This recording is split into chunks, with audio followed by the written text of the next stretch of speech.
Shocking. Okay, we're going to be learning about photosynthesis. Really? Okay, the word photosynthesis comes from, I don't know if you guys know this, but photo means light, right? Photograph, graph means writing. It means writing with light, photograph. So you have photosynthesis, synthesis, to synthesize, to pull it together or to build. So the definition of photosynthesis is a process for plants to make their own food out of H2O and CO2. They use sunlight for the power or the energy. But those words, those base of those words just means using light to put things together. Okay? So we're going to be talking about that. Let's start with all organisms need energy to do all the things they need to do. We've been talking a lot about how energy is distributed amongst our whole world, where all of the source of the energy comes from. Okay? Where does our energy come from? The sun. The sun. Good job, you guys. That's right. Almost all the energy used for everything on Earth, to charge our phones, playing basketball, anything that we're doing, it all comes from the sun.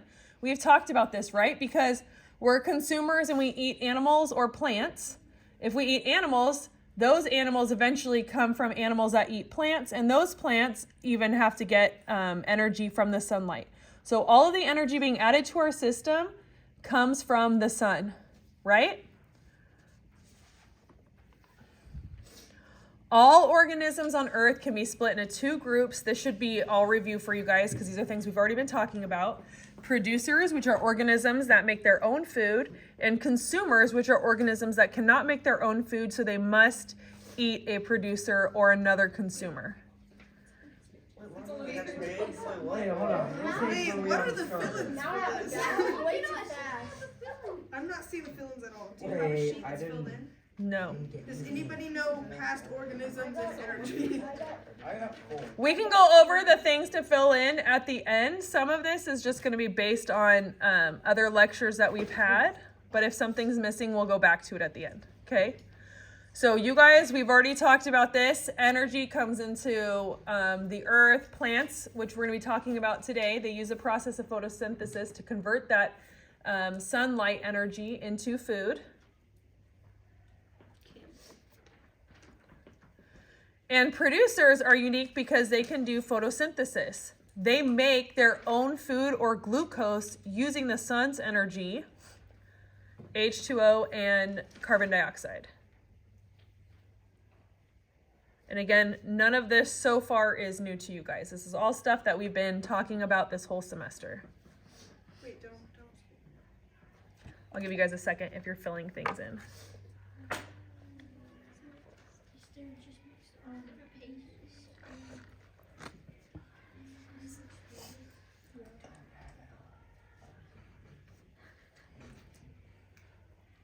Are we ready to move on?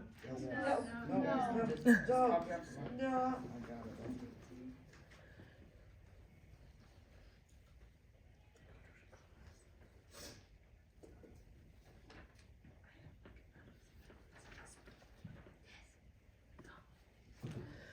Okay, so let's talk a little bit. Let's break down how it works. Plants take in the sunlight energy, and they have chlorophyll in their chloroplasts. A couple years ago, we went over this, and we'll go over it next year when we talk about the organelles in a plant cell or an animal cell. Okay, plant cells have chloroplasts. Page are we on? I know. How it works. How it works. It says how it works at the top of your page. I don't have that page. No, some of them are missing pages. Like, yeah.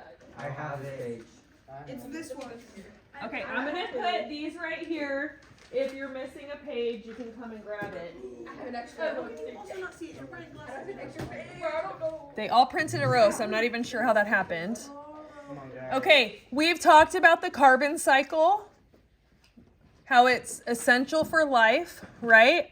This is one of the ways in which the carbon cycle is essential for life, because we have plants that take in sunlight energy, and they're going to take in carbon dioxide and water, and we've talked about it before, to split up a molecule. So you have like CO2, which is one carbon with two oxygen, right?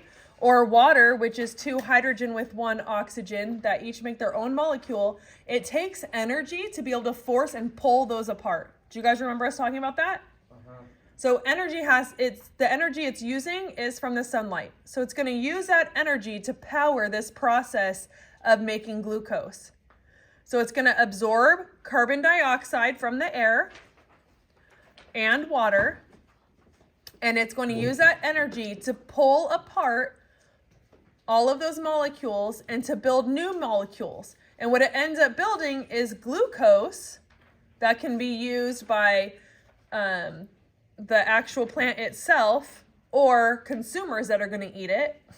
And the byproduct of that, of what it releases is it ends up with extra oxygen in the form of O2. So it's going to put off oxygen and it's going to make glucose. So this is the whole process in a nutshell of photosynthesis. It takes sunlight energy to power it to rip apart the carbon dioxide and water molecules and to rebuild those molecules now into an oxygen that it puts out as a gas and glucose. So it's kind of like if I build something with Legos and one of my kids comes in and pulls it apart, they're going to take the same pieces, but they're going to rebuild them. And maybe they have extra pieces left over. That's the oxygen. Okay?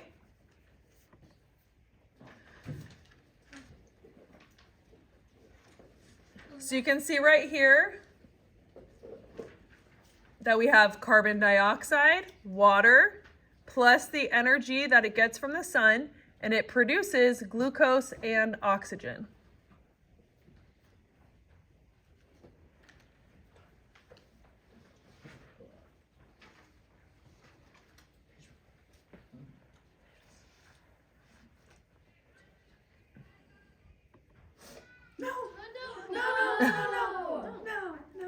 Okay. So reactants are the carbon dioxide, the water, the light energy, the products that are created or produced, the word product, produced would be the glucose and oxygen. That is something you guys should know for your 8th grade testing. If you're in 8th grade, you need to know that the reactants are the things that, like the ingredients, and then what they produce or make are called the products.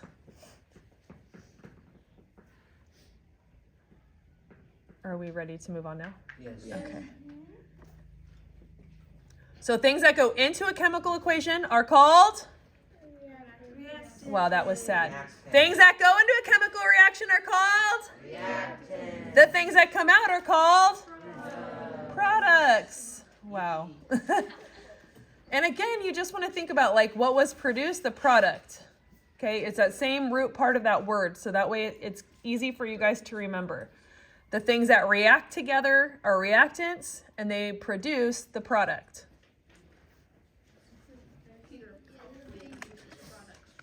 It's the reminder page. Where's this reminder page? Yes. Wait. So lost. Wait. I don't know what happened. I gave these out in order. They printed in order. I promise you. If I don't know what happened, I know who happened. Where is it? That's the cellular respiration page that you're looking at. Wait, what page is it? It's the reminder one. I don't know. Yeah. Reactants and Hold it up for everyone, Georgia. This one. I don't have that. I don't have it. If you don't have it, come and get it from up here. Where is it? I have it. I don't have it. Oh, I have it. Oh, wait. Okay, you guys can copy off somebody sitting next to you. No, wait. Yep. What page are we on? Nobody's. Yes. Sit next to someone then.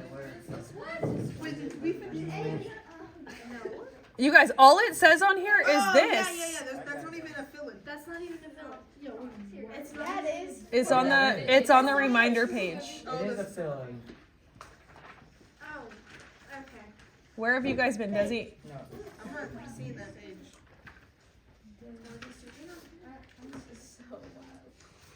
Did you try? You guys. Did you try?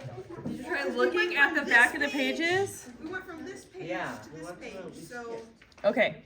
The things that go into a chemical equation are called reactants. The things that come out are called products. Products, reactants. We're moving on. You'll have to figure it out later.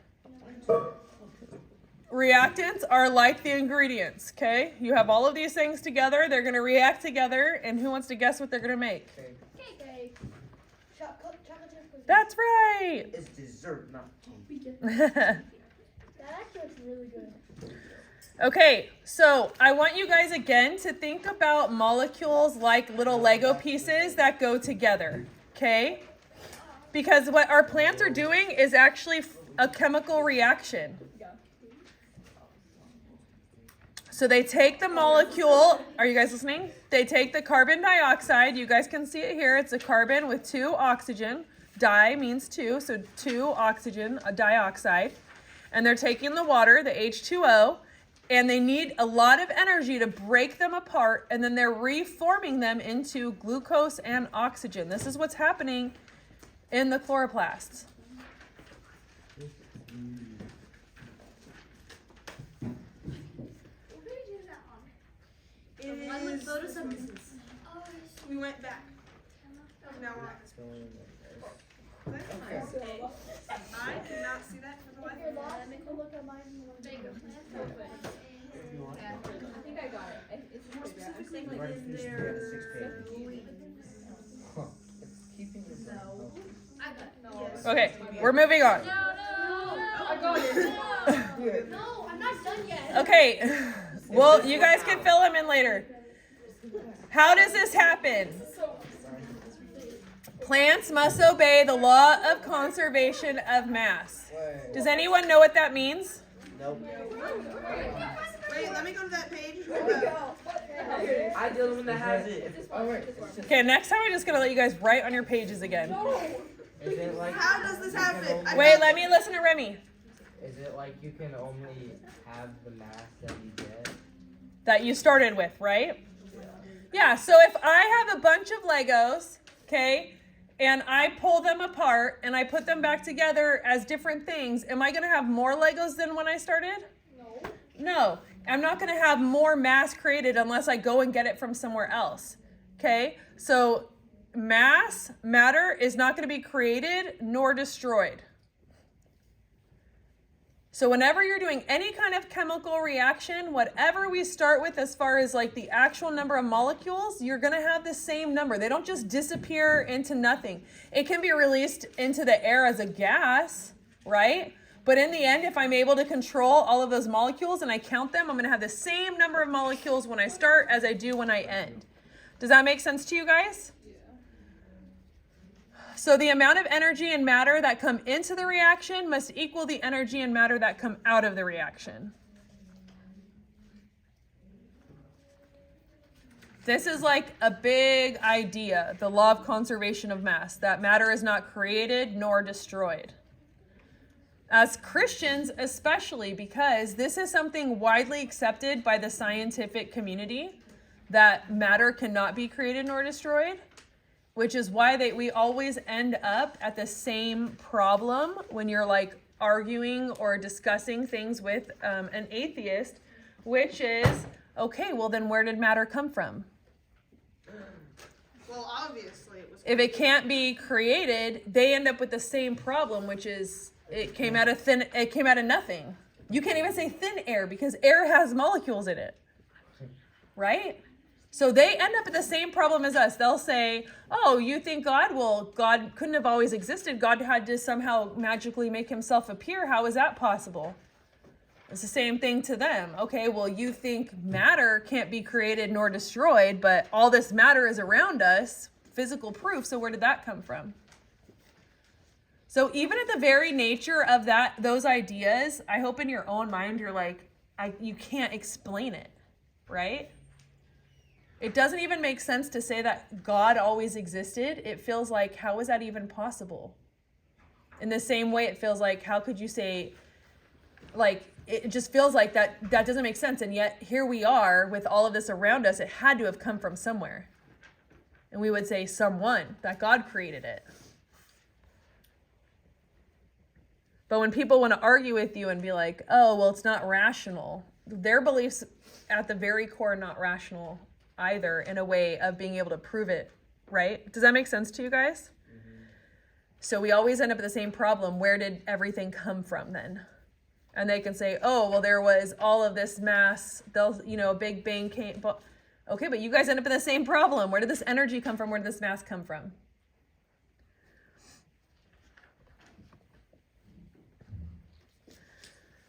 So if you count carefully, which we don't have to do, you guys don't have to do this, but if you counted carefully, whatever amount of the molecules, whatever amount of each element that we have in the beginning that make up the carbon dioxide in the water, you're going to have the same at the end. And you can see you have that glucose, which is a more complex molecule, and then the oxygen is existing as dioxide, 2 oxygen together.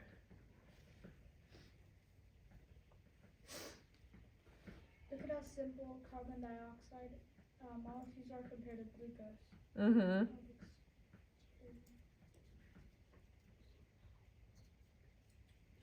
Yeah. The carbon dioxide just looks like a street with the lines in the middle, and then the glucose looks like. And there's some molecules that are just like crazy when you look at like gas or different things, like gas meaning like gasoline. Okay, am I okay to move on? Yeah. Okay, so I want you guys to look at the top. I have photosynthesis. You guys don't have this on yours, you don't. Okay. I added this slide. Okay, at the top we have photosynthesis, okay? The CO2 is carbon dioxide. You have 6 carbon dioxide molecules, and you need 6 water molecules, dihydrogen oxide molecules, okay? You add light because light's bringing in the energy, and now you're going to end up with glucose and extra oxygen, okay?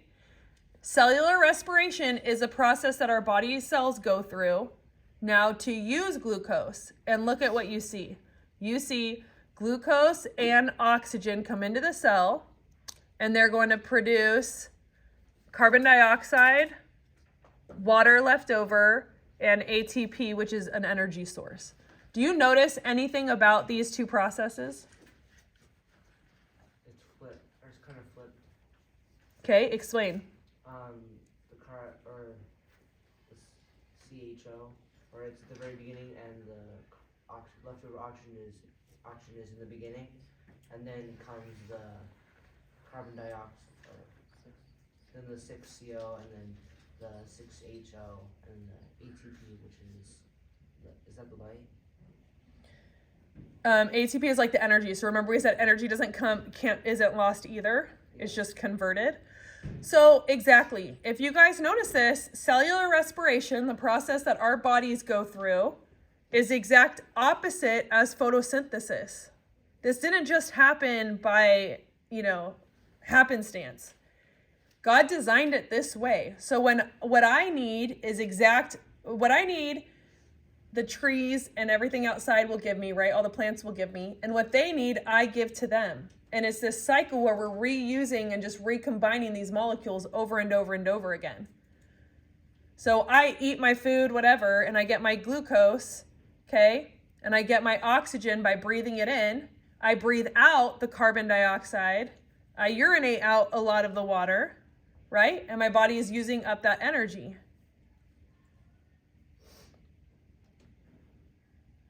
So does this make sense to you guys? Isn't that cool how it works together? I mean, even on the most, looking at each atom that is used, we have a perfectly created system in which plants, through photosynthesis, and us work together harmoniously. Okay, so we already kind of talked about what are the reactants of photosynthesis. Can you guys tell me? Yeah, what are the ingredients that they are needed for the process of photosynthesis? Carbon dioxide, water, and glucose. That's carbon dioxide and water, right? And then we add sunlight. And then what is the products of photosynthesis? I heard it, what? Oxygen and glucose. Good job. Okay, we've talked about this before. It takes a lot of energy to destroy and rebuild molecules. Do we have this? I don't know if this is on there or not. If you have a picture of a guy with a pickaxe, then yes. Okay, plants harness the sun's energy to help them with the job, but some other tools might be useful too. Do you guys have one that says how do they do it? You have enzymes. I know you have a page with enzymes on it. But how did they do it? Mm-hmm. You guys have a page that says, but how do they do it? I don't. No, we don't. I don't. Are we on the enzymes? Uh-huh. Okay. Okay, so enzymes are the tools cells use to break apart those molecules. Okay, they're proteins. And they can help to speed up the chemical reaction. And they also, so they either rip them apart, but they also help to build them. There's like these little enzymes, it's crazy. If we were able to blow it up and look at it, okay, we could see them like going over to the molecules, pull them apart, and then rebuilding them like a little kid playing with Legos. And thankfully, these enzymes are reusable. So they're not affected by the reactions that they cause. They don't lose any of their energy to that. They're reusable. And you could just think of them as like little Lego builders. They take apart one Lego set and they build it differently to another Lego set. And it's really crazy to think that all of these processes are happening inside of our body all the time. Like each cell has little tiny organelles, it's like its little own organs that are doing all of these things. And we can't see it yet, but I'm sure even those little tiny pieces have pieces smaller than them also doing these things, right?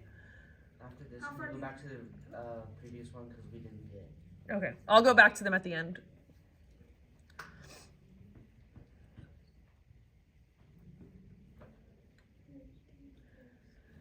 So this is all of the things that you guys have been learning kind of coming together. The way that energy works in systems, right?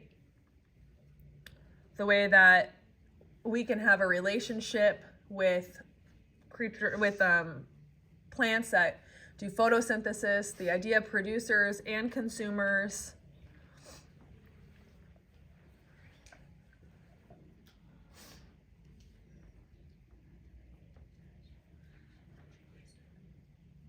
Are we done copying words? Yeah. Can we go back to the previous one? I'll go back at the very end. Okay, so these are just some examples, like things in your mind mentally to help you think of an enzyme. A stapler that can combine papers without being changed. Like you can just keep using that stapler over. Okay, staple remover can just pull them apart. That's kind of what these enzymes are like. Oh, wait. Oh, Okay. Done. I'll say that. Wait a minute. Wait. Done. Stop. Come on. Okay, done. Finished. Okay, we're good.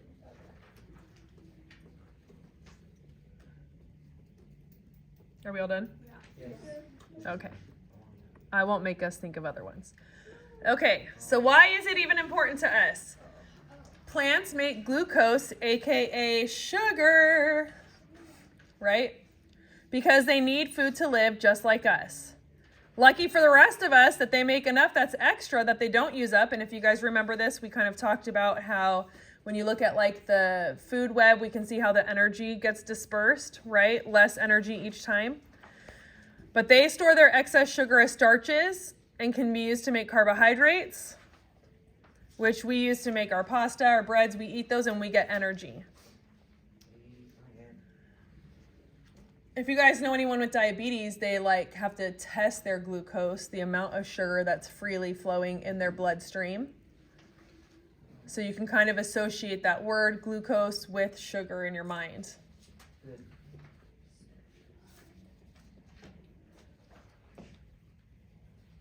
Are we good? Yes. So why is this important to us?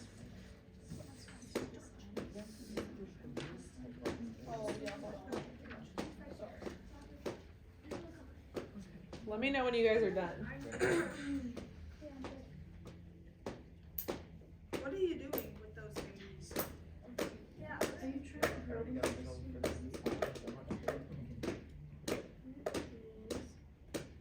It's working. What are you doing?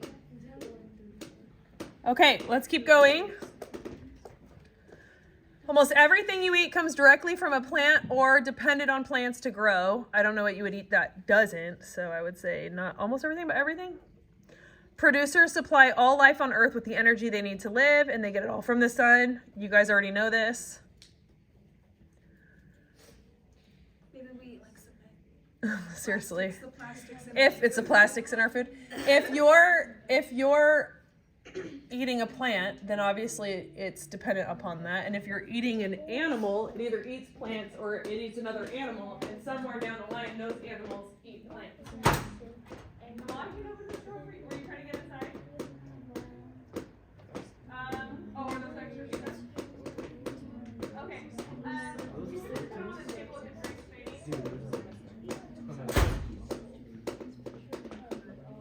Okay.